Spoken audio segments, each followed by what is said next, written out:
Good morning friends, स्वागत आहे तुमचं आपल्या चॅनलमध्ये कॉर्पोरेट टॅरोमध्ये. आज आपण बोलणार आहोत मास्टर नंबर 33 बद्दल.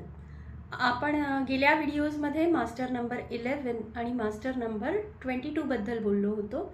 आज बोलणार आहोत मास्टर नंबर 33 बद्दल. तत्पूर्वी प्रेयर.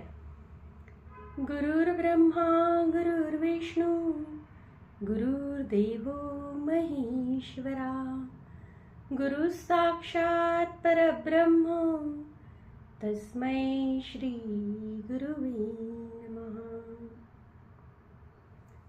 तर आपण बघितलं आहे गेल्या 2 व्हिडिओजमध्ये की मास्टर नंबर काय आहे. तर 11, 22 आणि 33 हे 3 मास्टर नंबर आहेत न्यूमरोलॉजीमध्ये. तर त्यापैकी आपण 11 आणि 22 हे गेल्या व्हिडिओजमध्ये बघितलेले आहेत. फॉर अ रिकॅप मी सांगते की ज्यांची जन्मतारीख 11 किंवा 22 महिन्याच्या कुठल्याही 11 किंवा 22 तारखेला आहे त्यांना ही मास्टर नंबर्सची एनर्जी मिळत आहे. 33 ही तारीखच नाही आहे, त्यामुळे कुणाच्याही पूर्ण जन्मतारखेची म्हणजे तारीख, महिना आणि साल याची बेरीज जर 11, 22 किंवा 33 वर येत असेल तरी तुम्हाला मास्टर नंबर्सची एनर्जी मिळत असते. 11ला आपण असोसिएट केलं होतं स्पिरिच्युअलिझम आणि इंट्युशन बरोबर. 22ला आपण असोसिएट केलं होतं क्रिएटिव्हिटी बरोबर. तर आज आपण बघणार आहोत 33. 33 काय आहे? इट इज 3 टाइम्स 11 बरोबर. 11 × 3 = 33.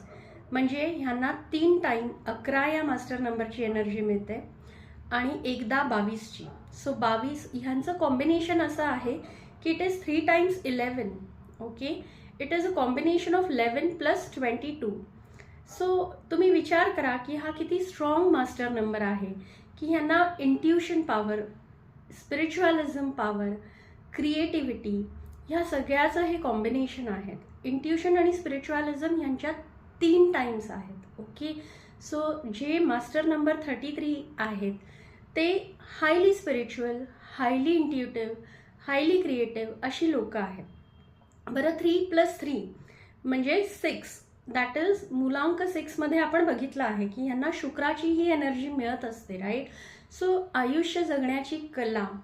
आणि I told you during the time of मूलांक 6 आपण हे डिस्कस केलं होतं की 6 जे आहे they are binding the society, they are the cement of this society. ते प्रत्येकाला धरून चालणारी लोक आहेत. सो आता हे कॉम्बिनेशन किती छान बनलंय बघा बरं की स्पिरिच्युअलिझम आहे, इंट्युशन आहे, क्रिएटिव्हिटी आहे आणि प्रेमळही तितकीच आहे. आणि सगळ्यात महत्त्वाचं म्हणजे हा जो नंबर आहे तो खूप रेअर आहे. प्रत्येकाची बर्थडेटची जी टोटल आहे ती 33 वर येत नाही. ही लोकं खूप रेअर आहे. ही लोकं खूप हायली स्पिरिच्युअल आहेत. तुमच्या आजूबाजूला जर अशी लोकं आहेत तर तुम्ही नक्की त्यांना ऑब्झर्व करा. तुम्हाला त्यांच्याशी बोलून ना एक वेगळंच समाधान मिळेल. त्यांच्या बोलण्यामध्येच एक समाधान आहे. कदाचित वाणी तीक्ष्ण असू शकते पण त्यांच्या बोलण्यात पॉइंट असतो. Because they are highly spiritual, they are highly intuitive. माणसं ओळखणं ह्यांना खूप चांगलं जमतं. तुम्ही त्यांच्याशी एकदाच बोला आणि तुमचे इंटेन्शन्स काय आहेत हे त्यांना लगेच कळतं. They are human scanners. Okay, so माणसांनाही ते लवकर ओळखतात. अशा लोकांनी जर हिलिंग वगैरे सुरू केलं ना तर they will be the best in that. So these people are best healers, they are the best psychologists, they are the best nurses. So nursing, nurturing हे जे नेचरने दिलंय हे नंबर 33 ला दिलंय. हे लोक इतके दानशूर असतात, दानत त्यांची इतकी असते की they keep on giving without any expectations. So त्यांच्याकडे दानत खूप आहे. आणि असं म्हणतात की मास्टर नंबर 33 हा स्ट्रॉंग का आहे. तर जर तुम्ही स्पिरिच्युअली बघायला गेलात तर spiritual journey starts with kundalini आपली जी आहे ती जागृत करण्यापासून. तर आपला जो स्पायनल कॉर्ड आहे त्याच्या जे सेगमेंट्स आहेत ते 33 आहेत. सो कुंडलिनी शक्ती ही जागृत होण्यासाठी त्या 33 सेगमेंट्सला त्यांना क्रॉस करत जावं लागतं. That is the reason master number 33 becomes even more special. कारण 33 सेगमेंट क्रॉस करून जेव्हा ती एनर्जी वर चढते तेव्हा म्हणतात की कुंडलिनी जागृत झाली आहे. सो अशा लोकांना हे चान्सेस आहेत की if they turn spiritual they can achieve all this things. So तुम्ही बघू शकता की हा नंबर किती स्ट्रॉंग आहे आणि किती छान आहे. सो ह्या लोकांनी हा प्रयत्न नक्कीच करावा की they should be more and more into spiritualism. आता कसं आहे की ह्यांचे पॉझिटिव्ह ट्रेट्स काय आहेत की they keep on gaining knowledge, आणि स्वतःसाठी नाही तर इतरांच्या कल्याणासाठी. म्हणजे हे लोक असं कधीच होणार नाही की ह्यांच्याकडे काहीतरी आहे आणि ते तुम्हाला दिल्याशिवाय राहत आहेत. As far as they can give you, they will give you their knowledge. ते तुम्हाला फायनान्शियली सुद्धा हेल्प करतील. सो हे इतके नर्चरिंग आणि इतकी डिवाइन लोक आहेत. तुम्ही जर बघितलं तर त्यांच्याकडे कमालीची हिलिंग ताकद आहे. So they can also give you healing capacities. ह्यांचे पॉझिटिव्ह ट्रेट्स काय आहेत की ते खूप खूप इंट्युटिव्ह आहेत, खूप एनर्जेटिक आहेत, खूप स्ट्रॉंग आहेत, गिविंग नेचर खूप आहे, इमोशनल खूप आहे, आणि ते तुम्हाला डीप लेवलवर जाऊन इमोशनली समजू शकतात.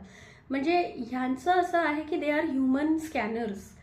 ते ह्युमन एक्सप्रेशन्स लवकर समजू शकतात. They can understand your deepest issues. Okay, आता हे आपण सगळे त्यांचे पॉझिटिव्ह पॉईंट्स बघितले. जसं आपण म्हणतो की प्रत्येक नंबरचे काही पॉझिटिव्ह ट्रेट्स आहेत तर त्यांचे काही एरियाज टू इम्प्रूव्ह पण आहेत, right. So what are the areas to improve for master number 33? Master number 33 is to giving in nature. Okay, so त्यामुळे काय होतं की हे पर्सनल लेवलवर आणि प्रोफेशनल लेवलवर खूप केअरलेस होऊन जातात. ते स्वतःबद्दल विचार करूच शकत नाही. ते दुसऱ्यांचा विचार करत बसतात, ते दुसऱ्यांना पुश करत राहतात आणि often then they end up being last in the race.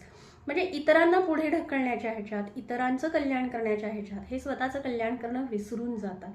They are not sweet talkers. ते गोड बोलून काम काढून घेणाऱ्यातले नाही आहेत. सो बरेचदा असं होतं की त्यांचे कलिग्स त्यांचा फायदा घेतात, त्यांच्या नॉलेजचा फायदा घेतात आणि पुढे जातात, आणि ही लोकं मात्र मागे लॅग करतात. त्याच्यामुळे काय होतं, ह्या लोकांची एक चिडचिड होते आयुष्यात, एक चिडचिड होते आयुष्यात, थोडीशी चिडचिडही होते. आणि दुसरी गोष्ट काय होतं ना की दे आर बर्डन्ड. आपण असं म्हणू शकतो की ते बर्डन खाली असतात सतत. का? कारण ह्यांना सगळं माहीत असतं ना. आणि असं म्हणतात की जास्त ज्या गोष्टीचं नॉलेज असणं ही फार चांगलं नाही. कुठल्याही गोष्टीचं अति असणं हे चांगलं नाही. मग हे अति चांगले आहेत, अति नॉलेजेबल आहेत. ह्या लोकांना अति कळतात गोष्टी. त्यामुळे प्रॉब्लेम काय होतो ना, they cannot enjoy small things in life. They try to become the perfectionist. आणि त्यांना माहीत असतं की तुमची कपॅबिलिटी XYZ आहे आणि तुम्ही त्याच्यापेक्षा कमी करताय. त्यामुळे they try to drag you up to your capacities. आणि मग प्रॉब्लेम काय होतो, they end up becoming bad in someone stories. So अशा लोकांसाठी रेमेडीज काय आहे? काम डाऊन, थोडंसं स्वतःचा विचार करा. आणि हां, ह्या लोकांना स्वीट्स भरपूर खायला घाला. Giving sweets to them will boost their energy. Whatever energy they are losing and draining out, दुसऱ्यांचं कल्याण करण्यातच जी एनर्जी त्यांची वाया जाते किंवा जे ओव्हर थिंकिंग ते लोक करतात इतरांसाठी, त्यामुळे जी एनर्जी वाया गेलेली आहे ती थोडीशी भरून काढण्यासाठी ह्या लोकांनी सतत गोड खावं, नेहमीच गोड खात राहावं. I don't mean they become diabetic, but please try to involve some sweets in your lunch, dinner. थोडंसं गोड खाल्ल्यामुळे तुम्हाला एनर्जी बॅकअप मिळेल. सो अशी ही छान सुंदर आपली 33 नंबरची माणसं. अशी माणसं तुमच्या आजूबाजूला आहेत का? ही रेअर माणसं आहेत, ह्यांना जपून ठेवा, ऑब्झर्व करा. आपल्याशी रिलेट होत आहे का ते मला सांगा. मला जाणून घ्यायला नक्कीच आवडेल. I have almost seen people with number 33 आणि माझ्याशी तर रिलेट झालं आहे. तुमच्याशी रिलेट झालं आहे की नाही हे मला नक्की कळवा through comments. Please keep liking the channel, please share, subscribe.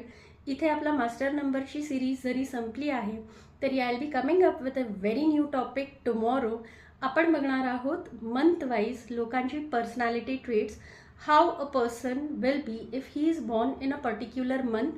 त्या पर्टिक्युलर मंथच्या फिमेलची कॅरेक्टरिस्टिक काय असतील आणि मेलची कॅरेक्टरिस्टिक्स काय असतील हे आपण बघूयात उद्याच्या सेशनमध्ये. Till then have a great day, enjoy, take care.